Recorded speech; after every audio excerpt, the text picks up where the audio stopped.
কি বের হইলো আবার ওখানে? সাপ নাকি? আরে বাপরে, এটা তো একটা মাছ পোকা। পিন্টু ভাই, মাছ পোকা কি করে?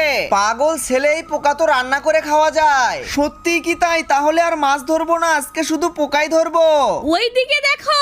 দূর ছাই, এইভাবে হবে না। এই পোকা ধরার জন্য অন্য কৌশল অবলম্বন করতে হবে। আমার মনে হয় পোকা ধরার ফাঁদ বানালে ভালো হবে।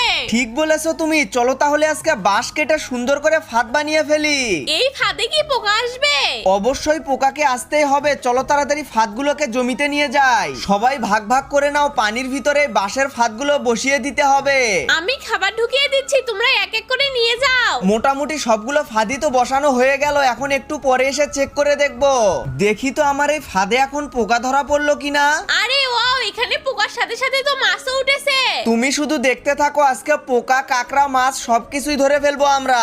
হইছে, এখন এগুলোকে রান্না করে ফেলো, দেখবো কেমন